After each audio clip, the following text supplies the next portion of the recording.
자, 오늘도 금요 찬양 예배 참여하신 여러분을 주님의 이름으로 환영합니다. 찬양과 기도, 말씀 가운데 우리의 심령이 살아나고 또 하나님을 기쁘시게 하는 주의 백성들로 거듭나 성장되고 성숙되는 복된 시간 되었으면 참 좋겠습니다. 믿음이 좋다는 건 내가 얼마나 약한 것인 것을 알고 우리가 피할 유일한 대상이 예수님인 것을 아는 것이라고 믿습니다.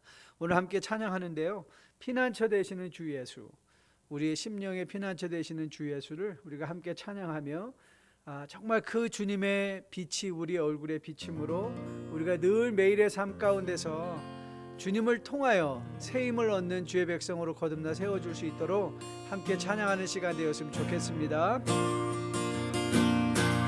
피난처 되시는 주 예수, 영원한 승리의 왕, 주님의 얼굴을 구할 때 주의 빛 비추시네. 피난처 되시는 주 예수, 영원한 승리의 왕, 주님의 얼굴을 구할 때 주의 빛 비추시네. 전쟁은 주님께 속했네. 승리는 우리의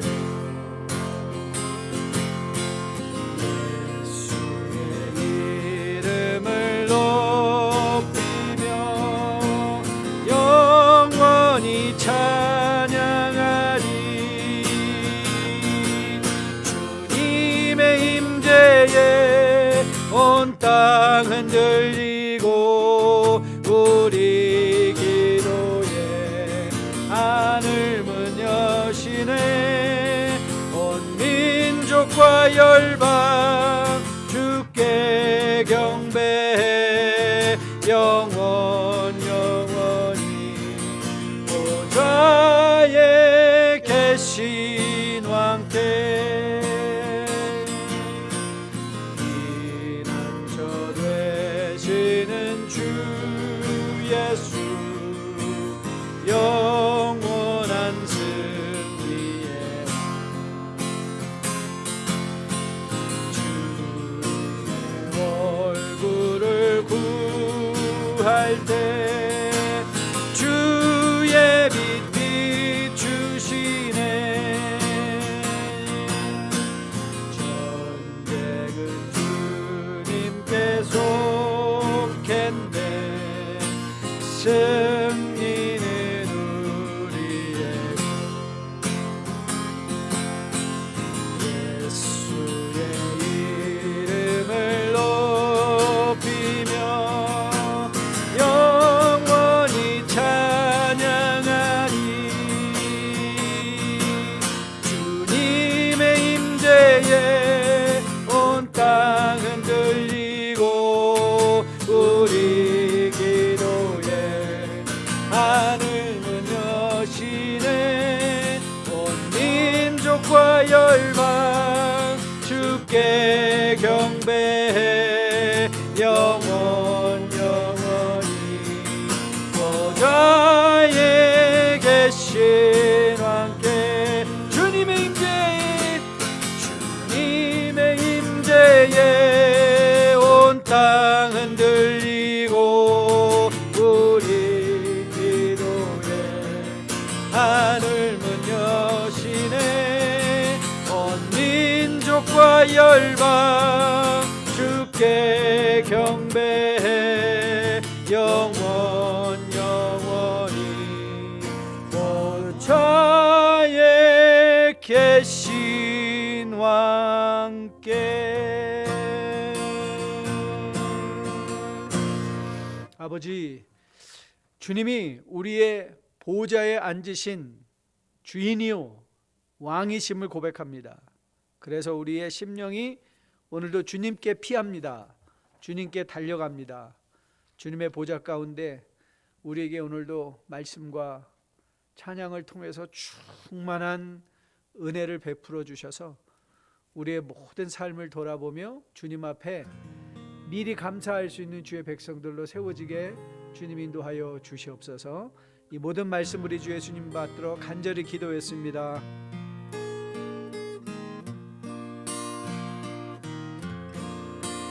날 구원하신 주 감사, 모든 것 주신 감사, 지난 추억이 내 감사, 주 내 곁에 계시네. 향기로운 봄철의 감사, 외로운 가을날 감사, 사라진 눈물도 감사, 나의 영혼 평안에 응답하신 기도 감사, 거절하신 것 감사, 애쳐나온 풍랑 감사, 모든 것 채우시네. 아픔과 기쁨도 감사, 절망 중 위로 감사, 증량 못할 은혜 감사, 크신 사랑 감사해. 길가에 장미꽃 감사, 장미가 시도 감사, 따스한 가정 희망 주신 것 감사, 기쁨과 슬픔도 감사, 하늘 평안을 감사, 내일의 희망을 감사, 영원토록 감사해. 길가에 장미꽃 감사, 장미가 시도 감사, 따스한 가정 희망 주신 것 감사, 기쁨과 슬픔도 감사, 하늘 평안을 감사, 내일의 희망을 감사, 영원토록 감사해. 아버지, 장미꽃을 감사하는 건 쉽지만 가시를 감사하는 건 쉽지 않습니다. 하지만 우리는 이 땅에 일어나는 모든 일들이 합력하여 꽃까지도 가시까지도 우리에게 선을 이루어가며 하나님 나라의 복되게 설 주의 백성으로 준비하게 하시는 것인 것으로 믿습니다. 오늘도 그 하나님을 신뢰하며 정직한 마음으로 말씀 앞에 서겠습니다. 주님께서 친히 토기장이가 되어주셔서 말씀으로 우리를 빚어주시고 고쳐주시고 새롭게 만들어 주시옵소서. 이 모든 말씀 우리 주 예수 이름 받들어 감사하며 간절히 기도했습니다. 아멘. 오늘 우리가 볼 하나님의 말씀은 출애굽기 3장 1절부터 12절까지 말씀입니다. 출애굽기 3장 1절부터 12절까지 말씀 제가 받들어 봉독해 올립니다. 출애굽기 3장 1절로 12절 말씀 1절부터 제가 받들어 봉독해 올립니다. 모세가 그의 장인 미디안 제사장 이드로의 양떼를 치더니 그 떼를 광야 서쪽으로 인도하여 하나님의 산 호렙에 이르매 여호와의 사자가 떨기나무 가운데로부터 나오는 불꽃 안에서 그에게 나타나시니라. 그가 보니 떨기나무에 불이 붙었으나 그 떨기나무가 사라지지 아니하는지라. 이에 모세가 이르되 내가 돌이켜 가서 이 큰 광경을 보리라. 떨기나무가 어찌하여 타지 아니하는고 하니 그때 여호와께서 그가 보려고 돌이켜 오는 것을 보신지라. 하나님이 떨기나무 가운데서 그를 불러 이르시되 모세야 모세야 하시니에 그가 이르되 내가 여기 있나이다. 하나님이 이르시되 이리로 가까이 오지 말라. 내가 선 곳은 거룩한 땅이니 내 발에서 신을 벗으라. 또 이르시되 나는 내 조상 하나님이니 아브라함의 하나님 이삭의 하나님 야곱의 하나님이라. 모세가 하나님을 배웠기를 두려워하여 얼굴을 가리매 여호와께서 이르시되 내가 애굽에 있는 내 백성의 고통을 분명히 보고 그들을 감독자로 삼아 부르짖음을 듣고 그 근심을 알고 내가 내려가서 그들의 애굽인의 손에서 건져내고 그들을 그 땅에서 인도하여 아름답고 광대한 땅 젖과 꿀이 흐르는 땅 곧 가나안 족속 헷 족속 아모리 족속 브리스 족속 히위 족속 여부스 족속의 지방에 데려가려 하노라. 이제 가라. 이스라엘 자손의 부르짖음이 내게 달하고 애굽 사람이 그들을 괴롭히는 학대도 내가 보았으니 이제 내가 너를 바로에게 보내어 너에게 내 백성 이스라엘 자손을 애굽에서 인도하여 내게 하리라.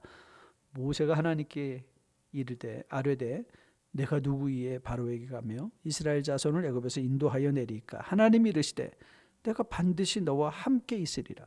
내가 그 백성을 애굽에서 인도하여 낸 후에 너희가 이 산에서 하나님을 섬기리니 이것이 내가 너를 보낸 증거니라. 아멘. 하나님의 말씀입니다. 말씀을 주신 하나님께 감사드립니다. 오늘은 믿음과 스트레스 5번째 시간 탈진이라는 제목을 가지고 말씀을 강론하려고 합니다. 이 시대가 변함에 따라 우리가 예전에 알지 못했던 병들이 많이 생깁니다. 최근에 아니라 약간 좀 시간이 흘러갔지만 이제 보험이 적용되는 병 중에 새롭게 인식된 chronic fatigue syndrome, 만성 피로 증후군이라는 병이 있습니다. 이 병의 증상은 글자 그대로 만성적 피로를 느끼는 것이죠. 그럼 여러분, 아니 나도 그럼 그 병에 걸린 거 아닌가? 요즘 사실 코로나 바이러스 시대를 살아가면서 피곤하지 않은 사람이 사실 어디 있겠습니까? 하지만 이 chronic fatigue syndrome, 이 만성 피로증은 우리가 생각하는 그런 정도의 피로감이 아닙니다. 이 피로감이 삶 전체에 영향을 미쳐서 정상적인 가정생활, 정상적인 직장생활, 사회생활을 하지 못할 정도입니다. 제가 정말 오래전에 그때는 병명은 있었는데 보험 적용은 안 되던 그런 때입니다. 이 만성 피로 증후군을 앓던 자매를 하나 알고 있었는데요. 보험의 적용을 못 받으니까 일도 못 하고요. 그냥 집에서만 머물고 있는데요. 가서 보면 눈이 거의 반쯤 감겨져 있는 상태예요. 그렇다고 잠이 드는 것도 아니고 정말 모든 생활 속에서 고립되어져서 고생하는 것을 본 적이 있습니다. 만성 피로증이란 사실 온몸의 기운이 탈진된 상태라고 해도 과언이 아닙니다. 우리는 비록 정도의 차이는 있을지언정 우리도 이 세상을 살아가면서 세상이 우리를 미워하기 때문에 그 수많은 세상의 스트레스 속에서 우리가 탈진을 경험하고는 하는 것입니다. 그래서 우리가 탈진되면 육체적으로나 지적으로나 감정적 그리고 영적인 소진 현상, 이게 소진이라는 게 번아웃, 탈진 마찬가지 말이거든요. 다 타버려서 하얀 잿밖에 남지 않은 것과 같은 그런 상태에 들어가는 것이죠. 이런 탈진 상태의 무서움은요, 번아웃의 무서움은 사실 그 정신 병을 규정하는 DSM-5라는 매뉴얼이 있는데요. 거기 보면 이렇게 말하고 있습니다. Obsession with own problem. 그러니까 이 탈진에 빠진 사람의 특징은 뭐냐면요, 자기 문제에 집착해서 그 문제만 크게 더 본다는 거예요. 몸을 제대로 움직이지 못하니까 그러겠죠. 그래서 무관심이 되고 apathy, immobilization. 그러니까 완전히 사회로부터 무력화돼서 움직이지 못하는 상태까지 들어가는 무서운 결과를 낳는다는 것입니다. 자, 그러면 우리가 어떻게 이런 탈진의 과정에 들어가는가? 저는 여러분과 약간 이 탈진의 과정에 대해서 좀 자세히 보려고 합니다. 우리 모두는 인생에 일어나는 일 가운데 이런 탈진 현상을 지나가게 되어 있습니다. 그래서 이 탈진 현상의 첫 번째 증상이 뭔가 뭐 이런 것들을 알면 그 과정을 좀 알면 우리가 우리 자신을 가늠하는 데 도움이 많이 되겠죠.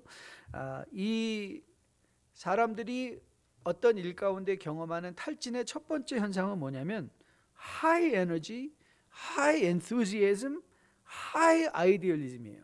그러니까 다시 말하면 탈진의 첫 번째 현상은 뭐냐면 마치 조울증의 조증과도 같이 모든 걸 하고 싶고 모든 것이 될 것 같고 모든 것을 이상적으로 내가 꿈꾸는데도 이루어질 거야 라는 그런 grandiose thinking, 이런 어떤 grand thinking, 그러니까 정말 하이 에너지로 충만해서 모든 것이 가능해 보이는 그런 상태로 시작한다는 것이죠.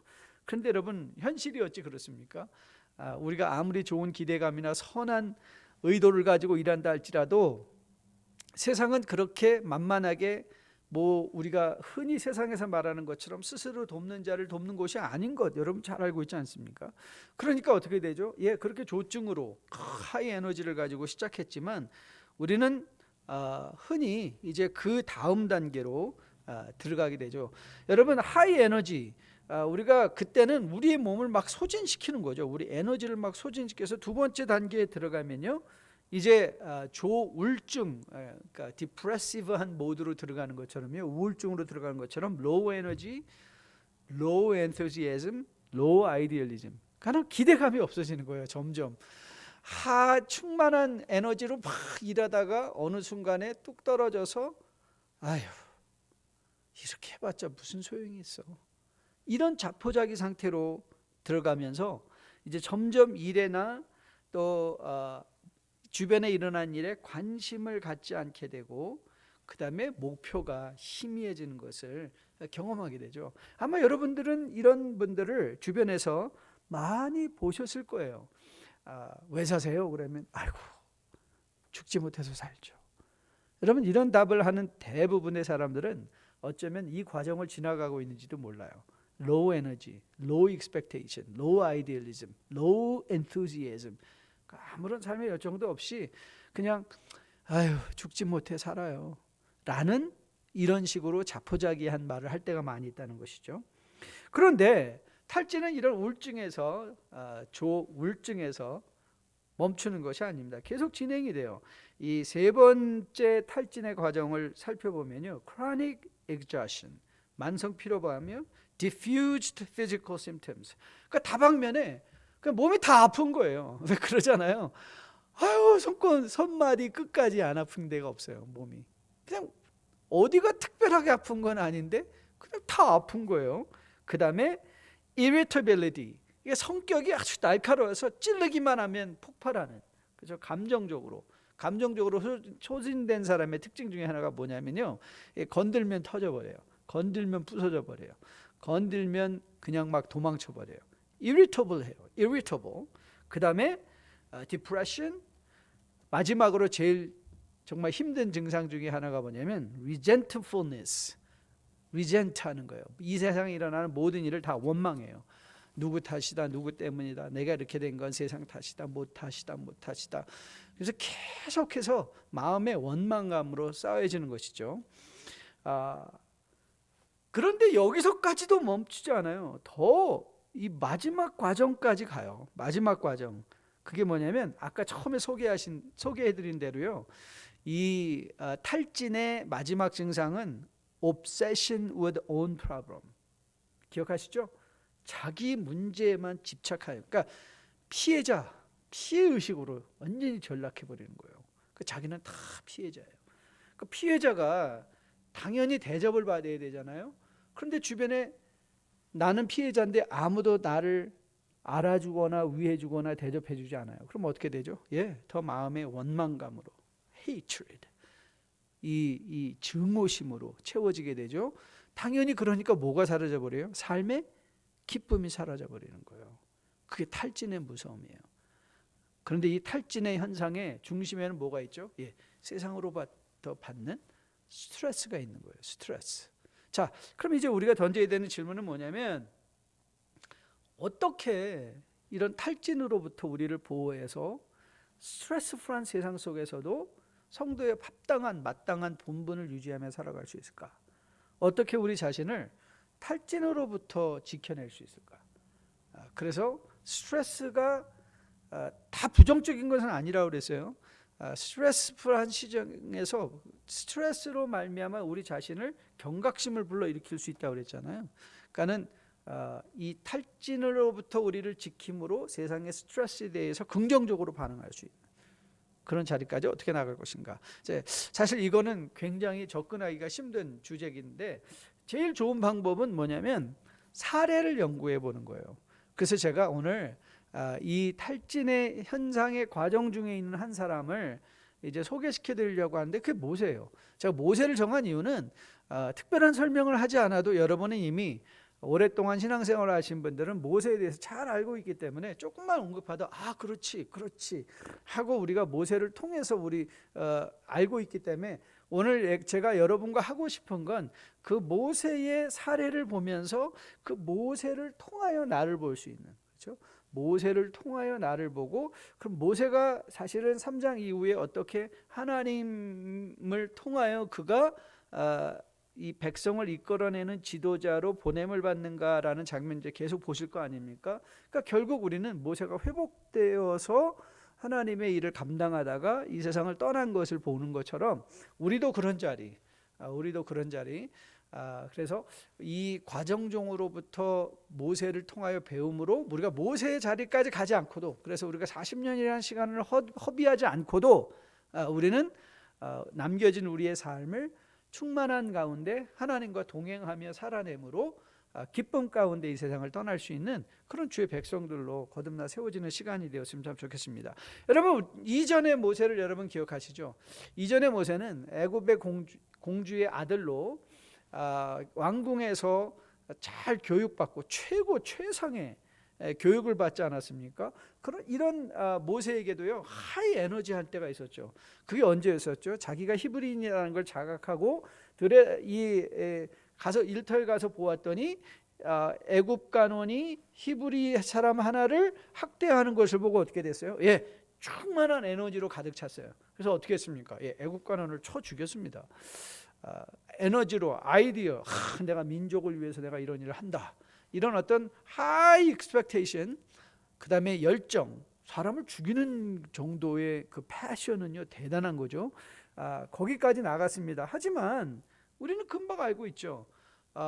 그 다음날 형제들의 싸움을 말리다가 누가 너를 우리의 지도자로 삼았느냐, 어저께 네가 죽인 애굽 관원처럼 우리도 죽이려느냐, 그 말에 확 무너져 버리죠. 그냥 무너져 버려요. 무너져 버리고, 그래서 그가 왕궁을 도망쳐 나가서 이제 오늘 우리가 만나는 바로 모세입니다. 40년 동안 로우 에너지, 그렇죠?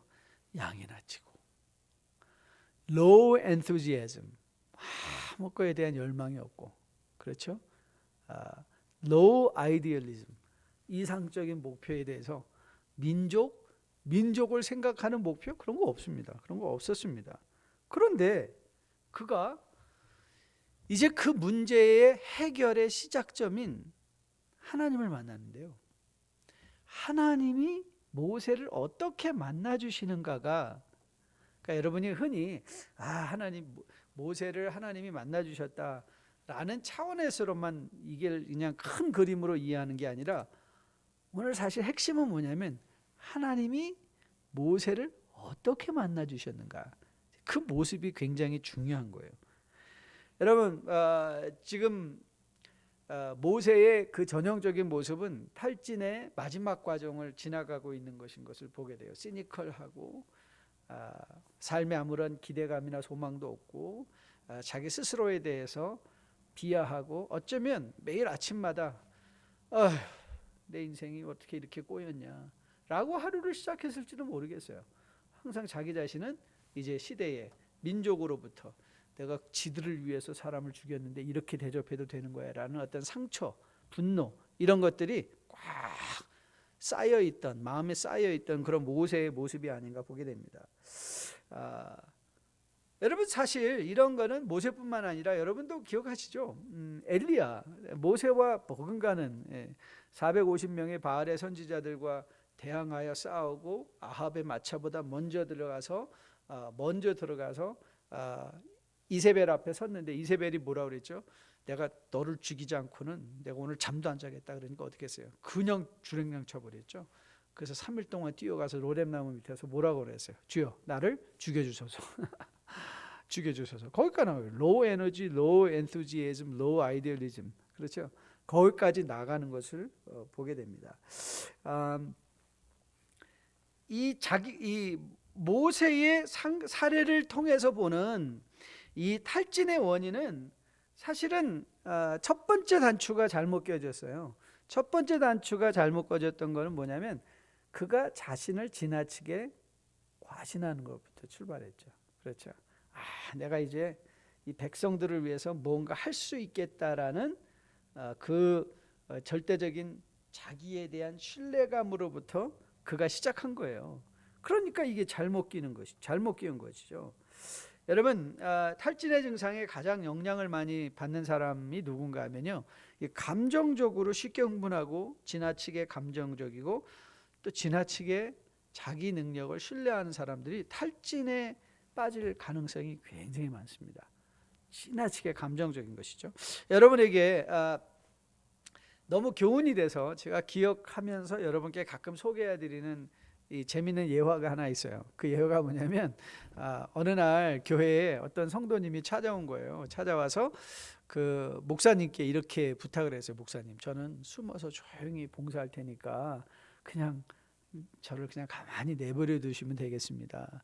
그래서 목사님은 또 그랬죠. 그래요? 그럼 좀 잘해보십시오. 그러고서 이제 가만히 내버려 뒀는데 그냥 새벽 예배도 보이고 여기도 보이고 저기도 보이고 막 여기저기서 보이다가 어느 날 안 보이더라는 거예요. 그래서 주변에 있는 집사님께 그분 어디 갔어요? 하고 물어봤더니 교회를 떠났다는 거예요. 근데 그 떠난 이유가 이런 이유였대요.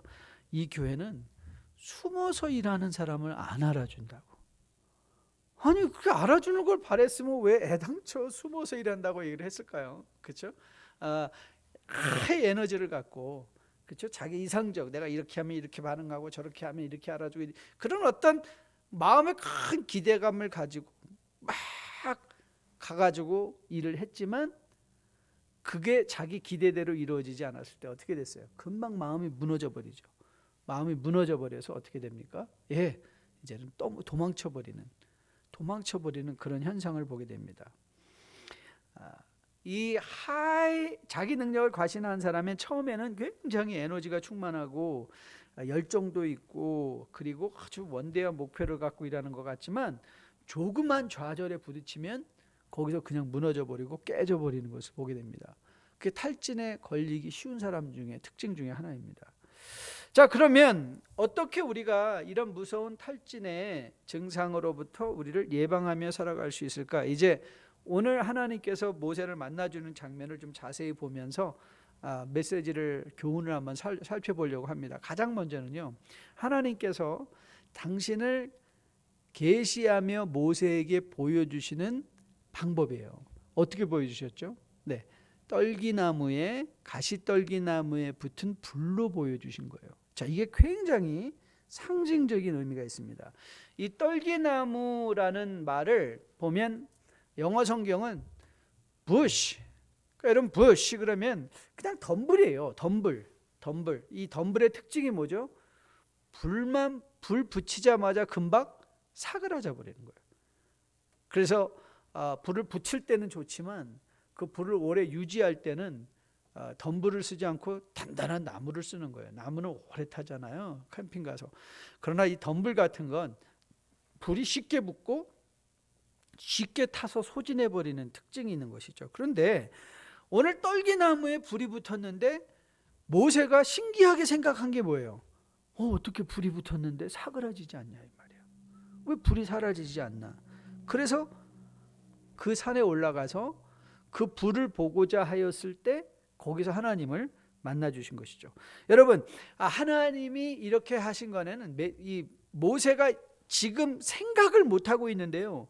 그 모습 그 자체로 엄청난 메시지가 있는 거예요. 여러분, 우리 몸에 우리 불이 붙으면 우리는 가시떨기나무 같은 존재기에 금방 사그러져 버리고 말아요. 하지만 오늘 메시지는 뭐예요? 우리 인생에 하나님의 불이 붙어 있다면 사그라지지 않는다는 거예요. 하나님의 불이 붙어 있다면. 제가 이제 30년 이상 목회 생활을 했는데요. 여러 부류의 사람들을 많이 만나봤잖아요. 그리고 제가 하나 내린 결론이 인간이 자기 의지로 자기 능력으로 하나님을 위하여 일한다고 할 때 맥시멈이 3년 같아요. 최대한 기간이 3년. 여러분 예수님의 제자들도 3년 동안 열심히 따라다니다가 주님 십자가 사건 이후에 다 도망쳐버리고 말았잖아요. 그렇죠? 3년 동안은 자기의 열정과 자기의 능력과 자기의 지식으로 일할 수 있는 것 같아요. 그런데 대부분 이런 사람들은 3년 정도 지나고 나면요, 신앙생활 해봤더니 별거 아니야. 교회라면 신물이 난다. 아유, 그 인간들 때문에 나는 너무 치였어 하고 교회를 떠나는 경우들을 많이 보게 됩니다. 하지만 제가 목회를 하면서 그 열정과 그 에너지가 사그라지지 않고 타는 분들이 있어요. 그런데 대부분 그분들은 누구냐면 하나님의 불길이 붙어 있는 사람들이에요. 하나님의 불길. 여러분, 오늘 하나님께서 모세에게 이 교훈을 먼저 주시는 거예요. 야, 내가 내 인생에 스스로를 태우려고 했을 때 할 수 있는 일은 애굽에 관한 한 명을 죽이는 거예요. 그런데 네 인생에 하나님의 불이 붙어 있으면 이제 이스라엘 백성 전체를 출애굽하는 일에 쓰임 받게 된다는 거예요. 여러분 정말 익사이팅하지 않습니까? 내 가시덤불 같은 나의 인생에 하나님의 불길이 붙을 수 있다면 이 평생 다 하는 동안 하나님과 동행하는 멋진 익사이팅한 삶을 살 수 있다는 것. 자, 그럼 이제 우리가 던질 질문이 이거죠. How can we let the fire of God burn within me? 어떻게 하나님의 불꽃이 내 인생에 타게 수 있을까? 이건 여러분 오늘 본문에서 아주 구체적인 교훈을 보여주고 있습니다. 여러분, 하나님께서 모세를 가장 처음 만났을 때 모세에게 하신 말이 무엇이었죠? 내 발에서 신을 벗으라, 이 말이에요. 신을 벗으라. 내가 선 땅이 거룩하다. 그러니까 여러분, 우리 인생에 하나님의 불길이 붙게 하기 위해서 가장 먼저 우리가 기억할 것은 우리의 삶의 거룩을 회복하는 것입니다. 거룩을 회복하는 거예요. 그런데 이 거룩을 회복한다는 것의 의미가 뭘까? 여러분, 거룩은 여러분에게 늘 말씀드리잖아요. 구별되는 것이라고. 그런데 이 구별되었다는 것은 거룩의 행위적인 결과론적인 말이고요. 거룩의 첫 번째 개념은 하나님과의 개인적인 관계가 회복된다는 거예요. 즉 다시 말하면 우리는 하나님과의 관계가 온전히 세워져 있어야 돼요. 온전히 세워져 있어야 된다. 하나님과의 관계를 회복한다. 이 하나님과의 관계를 회복하는 것이 우리 믿음의 궁극적인 목적입니다. 하나님과의 관계가 제대로 세워져 있으면요, 여러분 이제 연애하는 젊은이들을 보면요, 세상 사람이 뭐라고 하든지 상관이 없습니다. 내가 사랑하는 사람이 나를 사랑한다고 하면 그뿐이에요. 그렇죠? 세상 사람이 나를 아무리 싫어해도 내가 사랑하는 사람이 나를 사랑한다고 하는 말 한마디로 충분해요. 여러분, 하나님과의 관계가 온전히 회복된 사람들은요, 세상이 뭐라 해도 아무 상관없어요. 하나님이 나에게 말씀하신다면. 그렇죠? 세상이 나를 미워하든 상관이 없고요, 좋아해도 그거에 흔들리지 않고요, 하나님과의 관계가 거룩함으로 온전히 세워져 있는 사람들은요, 세상의 말에 휩쓸리지 않습니다. 즉 하나님과의 관계, 즉 하나님의 불길이 나에게 타기 위해서는 하나님과 맺는 관계 속에 아무도 들어오지 못하라는 거예요. 그게 사랑이에요. 여러분, 사랑하는 사람의 관계 속에 거기에 자꾸 돈이 들어오고 명예가 들어오고 뭐가 들어오면 그 진실된 사랑일까요? 여러분, 바울이 이런 경우에 있어서 아주 좋은 예인데요. 이제 빌립보에 보면요, 바울이 이런 간증을 하는 경우 있습니다. 그러니까 빌립보에 바울이 이제 감옥에 갇혀 있을 때 빌립보에 이런 사람들이 있었던 것 같아요. 자, 봐라, 바울은 감옥에 갇혀 있는데 저게 무슨 온전한 지도자냐? 저 사람을 따르지 말고 우리를 따르라라고 하는 사람들이 있었던 것 같아요. 그런데 바울이 그런 사람들의 얘기를 들으면서 그가 뭐라고 고백한 것 여러분 기억하시죠? 예, 빌립보서 1장 18절 말씀이에요. 그가 이렇게 말했습니다. 그러면 무엇이냐? 거칠애로 하나 참으로 하나 무슨 방도로 하든지 전파되는 것은 그리스도니 이로써 나는 기뻐하고 또한 기뻐한다. 여러분, 이 바울 안에 있던 자유를 보셔야 돼요. 야, 사람이 나에 대해서 뭐라고 하면 무슨 상관이 있니? 괜찮아. 그래서 예수님만 전파된다면, 내가 욕을 먹고도 예수님이 전파된다면 나는 좋아. 그 말의 의미는 뭐냐면 바울의 유일한 칭찬의 대상은 하나님 한 분이라는 거예요. 하나님 한 분으로 난 만족한다. 하나님의 임재면 족하다. 사람들이 나를 칭찬해도 흔들리지 않고 나를 욕해도 흔들리지 않고 어떻게 해서든지 그리스도만 전파되어진다면 나는 행복할 수 있다. 즉 바울은 철저하게 하나님께 헌신되어져 있던 사람이에요. 그러니까 바울은 평생에 걸쳐서 흔들림이 없이 좌루나 우로 치우침이 없이 그의 생명 다 하는 동안 하나님 사랑하고 이 땅을 떠나게 되는 것을 우리는 보게 됩니다. 저는 여러분과 저가 이런 하나님과의 관계를 새롭게 회복할 수 있게 되기를 주님의 이름으로 축복드립니다. 거룩을 회복하시는 여러분 되시기를 주님의 이름으로 축복드립니다. 우리가 거룩하기 위해서는 하나님을 깊이 알아가는 것입니다. 하나님을 깊이 알아가면 알아갈수록 우리는 거룩에 대한 열망이 생기죠. 결과적으로 하나님을 깊이 알아가기 위해서는 여러분 말씀입니다. 말씀을 여러분 말씀만 가운데로 들어가셔야 됩니다. 우리가 요즘 자주 인용하는 디모데후서 3장 16절 17절 말씀 기억하시죠? 성령의 감동으로 된 하나님의 말씀이 우리를 온전한 사람, 그렇죠?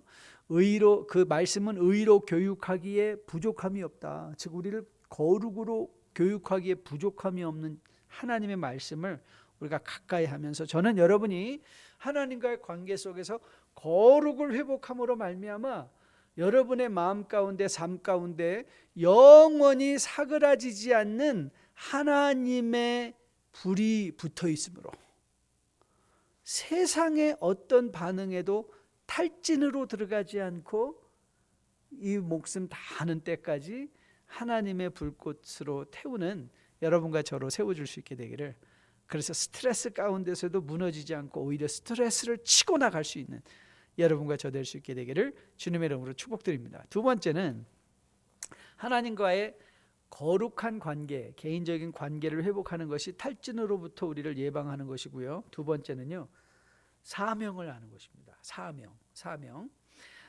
오늘 하나님께서 이제 나머지 40년의 인생에 모세의 사명을 주시죠. 가서 내 백성들을 끌어내라 이렇게 말을 하세요. 여러분, 바울은 에베소서 2장 9절에서 은혜로 구원받은 주의 백성들을 가리켜 뭐라고 말하는가 하면 선한 일을 위하여 지음을 받았다 이렇게 말해요. 이거는 구원받은 어떤 사람이 아니라 구원받은 모든 백성들은 하나님의 선한 일을 위하여 지음을 받았다는 거예요. 그러니까 여러분과 저요, 구원받은 모든 백성들은 하나님의 사명이 있어요. 그렇기에 우리는 적어도 예수 믿는 우리는 하나님은 나에게 주신 사명, 소명이 무엇일까를 적어도 인생의 깊은 고민을 통해서 발견해야만 해요. 왜 하나님은 나를 아직도 이 땅에 두실까? 하나님이 나를 통하여 하시기 원하시는 선한 일은 뭘까? 저는 확실하게 믿기로 하나님께서 주시는 사명은요, 어떤 중직자들에게만, 중직자라는 말조차도 이상하지만 무슨 목사에게, 전도사에게, 장로님들에게, 집사님들에게, 권사님들에게만 주시는 게 아니라 주를 믿는 모든 백성에게 하나님은 사명을 주시는 거예요. 선한 일을 하도록. 즉 다시 말하면 우리는 단순히 이 땅에서 서바이벌리스트, 먹고 사는 것으로 생명을 유지하는 사람들이 아니라 그 생명을 가지고 하나님의 영광을 드러내는, 즉 소금과 빛의 역할을 감당하는 역할로 우리는 부르심을 받았다는 거죠. 그렇기에 여러분과 우리 모두는요, 사명받지 않은 사람이 없습니다. 그리고 이 사명이 우리를 지켜줘요. 이 사명이 우리를 흔들리지 않게 합니다. 우리가 인식하지 않고도 사명으로 여기며 우리 자신을 지키는 사명이 하나 있죠. 부모된 여러분이시라면, 여러분, 우리가 부모가 되었다는 것은 가정을 일구고 자녀들을 보호하고 그들로 스스로 홀로 서게 할 수 있때까지 자녀들을 위하여 부르심을 받은 존재들이 부모 아닙니까? 그러니까 여러분, 이 부모는 그 사명 때문에 아무리 힘들어도 아이들을 위해서 일하기를 멈추지 않고, 아무리 힘들어도 그들이 잘 되기를 바라며 기도하는 일을 멈추지 않습니다. 이게 사명이에요. 그런데 하나님은 단지 우리가 자녀들을 향한 사명을 주셨을 뿐만 아니라 선한 일을 위하여 세상에 대한 소명도 사명도 우리에게 주셨다는 것이죠. 목사님, enough! 알겠습니다. How do I know my mission in life? 그럼 제가 도대체 어떻게 내 인생의 사명을 알 수 있을까요? 그렇습니다. 여러분, 제가 여러분의 사명이 뭔지는 자세하게 말을 해드릴 수는 없지만 사명을 파악하는 세 가지 기준은 여러분에게 나눠드릴 수가 있습니다. 하나님이 나에게 주신 사명을 내가 어떻게 하나? 가장 먼저는요, 여러분의 인생 중에 남들보다 조금 많이 가지신 것이 있다면 거기에서 여러분이 사명을 찾아보셔야 됩니다. 여러분이 혹 남보다 물질을 또 좀 많이 가셨다면 내가 이 물질을 가지고 하나님은 이 세상에 어떤 선한 일을 하게 하시기 원하실까? 물으시면 됩니다. 여러분이 남들보다 좀 더 높은 명예를 가지셨다면 똑같은 질문을 하셔야 돼요. 하나님은 왜 나에게 이런 명예를 주셨을까? 여러분이 남보다 좀 더 건강하시다면, 남들보다 조금 더 지식이 있으시다면, 여러분이 여러분 생각에 남들보다 조금 더 많이 가진 것이 있다 생각되는 것, 여러분 보십시오. 그게 바로 여러분의 사명입니다. 거기에서 여러분의 사명을 찾아보세요. 두 번째는 여러분의 인생의 다양한 경험들입니다. 여러분이 혹시 실패한 일들, 좌절한 일들, 상처들, 성공들, 이 모든 경험들 가운데 여러분 인생에 소명이 있습니다. 제가 상담을 공부할 때 거의 대부분의 학생들과 대화를 나누다 보면 많은 학생들이, 많은 상담가들이 사실은 공통적으로 자기가 인생에 너무나 어려운 일들을 많이 겪어서 그런 사람들을 도와주고 싶어서 상담가 된 사람들이 상당히 많습니다. 부모들에게 받은 상처, 이웃들에게 받은 상처, 그런 상처들을 그가 스스로 겪어내면서 나는 이런 일로 상처받는 사람들을 돕고 싶다. 그러니까 뭐예요? 인생의 상처들이 그에게 사명을 준 거잖아요. 사명을. 그러니까 여러분들이 실패한 일들이 있습니까? 여러분 그 실패한 일 갖고 코 깨는 게 아니라 하나님은 이 실패를 통하여 나로 하여금 어떤 소명을 가지고 또 어떻게 일하게 하실까를 물으시면 돼요. 그게 바로 사명을 발견하는 방법이에요. 마지막 세 번째, 여러분의 사명은요, 여러분이 열정적으로 하고 싶은 일들, 그리고 여러분이 잘하는 일들, 그리고 적법한 일들이에요. 그러니까 예를 들면 나는 정말 생각해 보니까 이 소매치기를 너무 잘하는 거예요. 그건 사명 아니에요. 선한 일이거든요. 이웃들에게 선한 일, 이웃들에게 선한 일. 그러니까 여러분들이 살펴보세요. 내가 잘하는 게 있어요. 여러분이 그림을 잘 그려요. 뭐 여러분들이 뭐 음악을 잘하세요. 아니면 여러분들이 돈 계산을 잘 하실 수 있어요. 여러분, 그 모든 일에 하나님이 여러분을 통하여 하고 싶어하는 일들이 있다니까요. 하나님은 의리와 재능과는 상관없이 일하시는 분이 아니라 우리의 재능을 통하여 일하시는 분이세요. 그러니까 재능을 주시죠. 그러니까 하나님은 우리의 재능을 통해서 일하시거든요. 그러니까 여러분들이 좋아하는 것, 잘하는 것, 적법한 것, 마음에 하고 싶어하는 모든 일들. 그러니까 여러분들이 한번 내가 정말 하고 싶어하는 일은 뭔가, 내가 과거에 경험했던 상처나 성공은 무엇이었나, 경험들. 그리고 여러분들이 스스로 내가 남들보다 조금 더 많이 갖고 있는 게 뭔가, 이런 것들을 리스팅을 해보세요. 그럼 그 가운데 여러분들이 하나님이 여러분을 통하여 하고 싶어하는 선한 일들이 보일 거예요. 그 사명을 잡을 때 우리는 결단코 흔들리지 않고 이 생명 다 하는 동안에 살아낼 수 있어요. 제가 우연한 기회에 다큐멘터리를 하나 봤는데 13살짜리 소녀예요. 그런데 얘가 러시아 말을 너무 잘하는 거예요. 러시아 말을 너무 잘해가지고 13살에 이 대학교 러시아과에 조기 입학이 됐어요. 그래서 자기 꿈은 이제 러시아로 유학을 가서 러시아에서 돌아와서 이제 학생들을 가르치니까 어느 정도 잘하냐면 그 러시아과의 저학년 이제 프레시맨 학생들을 위해서 러시안 교수가 강의를 할 때 거기 가서 동시 통역을 해줄 정도로 러시아어를 잘하는 거예요. 그러니까 벌써 3학년, 4학년 수준의 이상의 실력을 갖고 있는 거죠. 그런데 그 기자가 이 아이가 그런데 또 열심히 하는 거예요. 새벽 5시면 쫙 일어나서 공부하고 러시아 공부하고 또 학교 가고 그러는 거예요. 그래서 왜 이렇게 러시아어를 열심히 공부하니? 그랬더니 그 아이가 뭐라고 말하냐면 이렇게 말하더라고요. 좋으니까요. 고생스럽지 않아? 그러니까 고생스럽죠. 여러분 공부하는 건 고생스럽잖아요. 그런데 그 아이가 13살짜리가 이렇게 얘기를 하더라고요. 내가 좋아하니까 고생스럽지 않아요. 여러분 인생이 좋아하는 일을 하면 고생스럽지 않은 거예요. 좋아하는 일을 하면. 그러니까 내가 좋아하는 일이 무엇인가, 그리고 하나님은 그 일을 통하여 나에게 이웃들에게 어떤 선한 일을 하게 하시는가를 생각하는 게 사명을 발견하는. 전 여러분과 제가 이 시간 이후에 다시 한번 그래, 하나님이 나에게 많이 주신 것 여러분 한두 가지는 분명히 있습니다.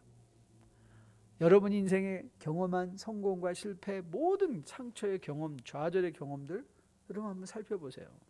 그리고 여러분이 하고 싶어하는 일들, 잘하는 일들, 적법한 일들, 그 일을 통하여 하나님은 어떤 사명을 나에게 주셨는가 파악함으로 저는 여러분이 하나님이 여러분을 향하여 가진 선한 뜻들을 매일의 삶에 이루어 성취해감으로 탈진 없이 주님 다시 오시는 날까지 열심히 성실하게 살아낼 수 있는 여러분과 저 되기를 주님의 이름으로 축복드립니다. 마지막으로 우리가 탈진으로부터 우리를 보호하고 우리를 지켜주는 건 하나님과의 관계, 그 다음에 사명, 마지막엔 소망입니다. 소망을 끊이지 않는 거예요. 여러분 보세요. 12절 말씀 보니까 12절 말씀이 굉장히 중요하면서도 이해하기가 힘든 말씀이에요. 이렇게 말하죠. 하나님이 내가 반드시 너와 함께 있으리라. 내가 그 백성을 애굽에서 인도하여 낸 후에 너희가 이 산에서 하나님을 섬기리니 이것이 내가 너를 보낸 증거다. 보세요. 내가 너를 보는 증거, 그러면 뭐가 증거가 돼야 돼요? 물론 하나님께서 또 모세가 너무 의심하니까 보여주시잖아요. 내 손을 품 안에 넣어놨다 꺼내봐라. 품 안에 넣었더니 나병이 되고 다시 넣었다 꺼냈더니 고쳐지고, 그건 징조예요. 그런데 여러분, 하나님께서 원래 주신 징조가 뭔지 잘 보세요. 야, 네가 가서 이스라엘 백성을 구해내서 여기 와서 예배할 거야. 그게 징조야.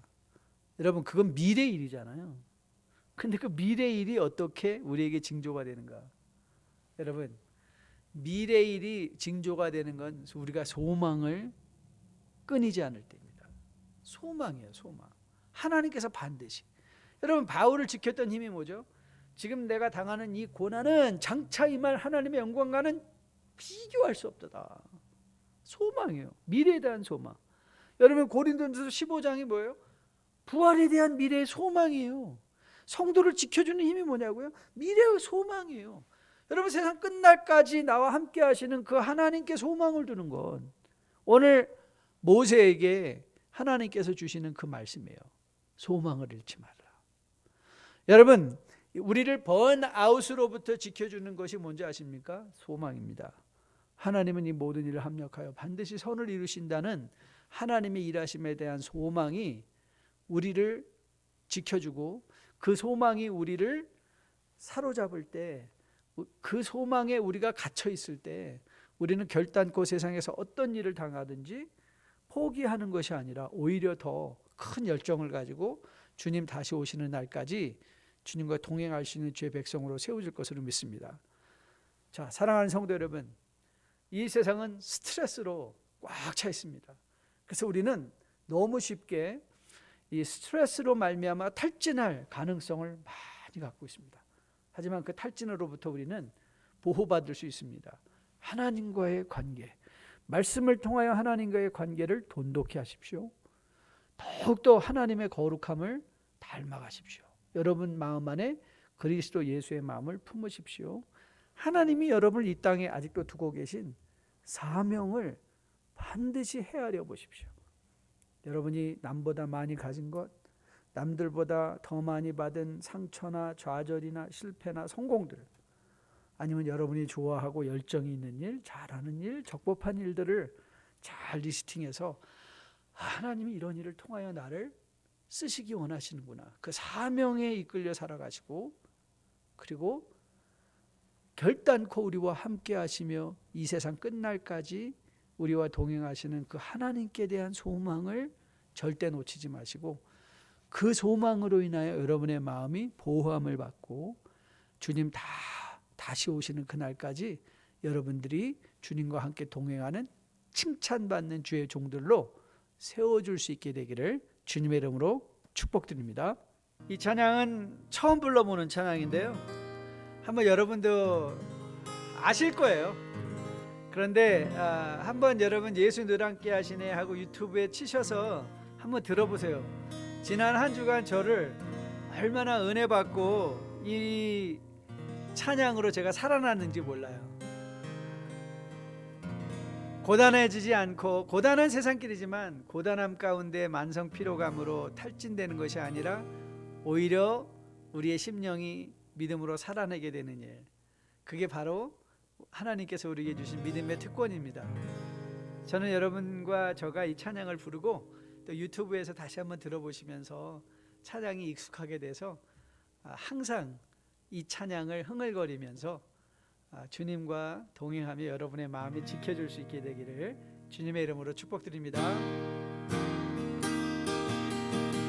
고단한 인생길 힘겨운 오늘도 예수 내 마음 아시네.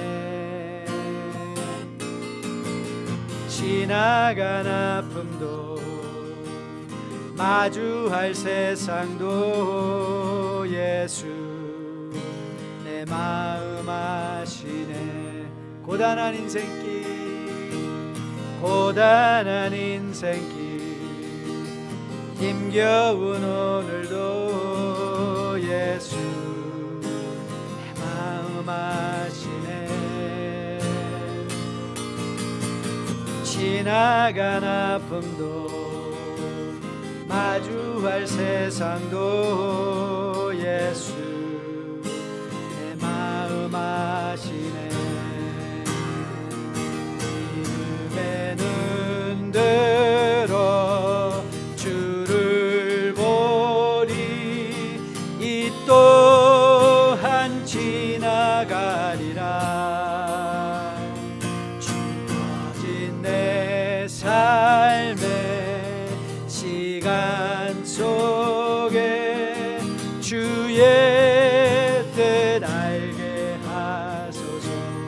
하루를 살아도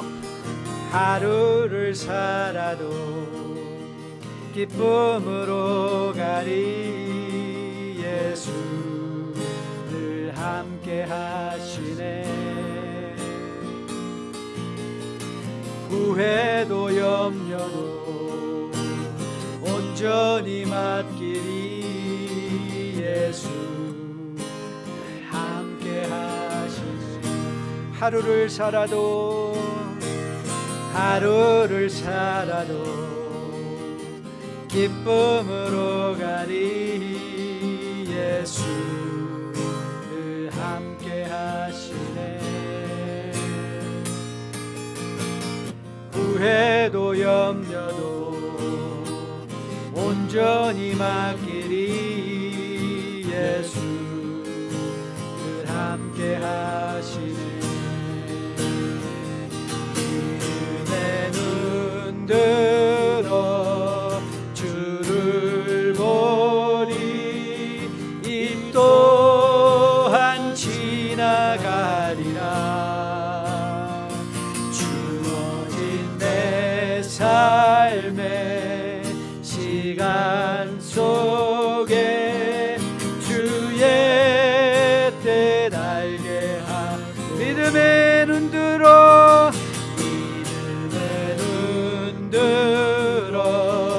주를 보리. 이 또한 지나가리라. 주어진 내 삶의 시간 속에 주의 뜻 알게 하소서. 주의 뜻 알게 하소서.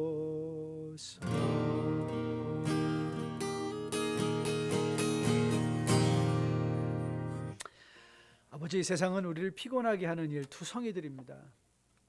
그래서 우리의 마음은 늘 시험받고, 그래서 우리의 마음은 스트레스 가운데 때로는 탈진으로 좌절할 때가 얼마나 많이 있는지 모르겠습니다.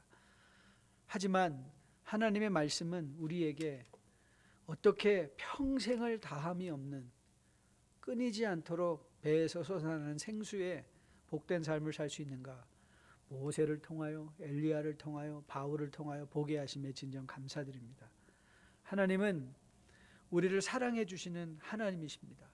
말씀을 통하여 그 하나님과의 관계가 늘 회복되게 도와주시고, 하나님은 우리를 이 땅에 두시는 것이 목표가 있고 목적이 있으셔서 사명을 이루게 하시는 하나님인 걸로 믿습니다. 뉴라이프에 속한 주의 백성들은 그들이 남들보다 많이 가진 것, 남들이 경험하지 못했던 그 많은 과거의 상처나 성공이나 좌절이나 실패의 경험들, 그리고 그들이 잘하는 일, 하고 싶어하는 일, 적법한 일들을 잘 분별해서 하나님이 주신 소명 가운데 살아내는 주의 백성 되게 하시고, 우리에게 재림을 약속하시고 회복될 이 땅에 놀라운 주님의 영광을 약속해 주셨음에 그 소망을 가지고 하루를 살아도 기쁨으로, 하루를 살아도 감사로, 하루를 살아도 주님의 우리에게 주신 그 뜻 소명을 이루어가며 살아낼 수 있는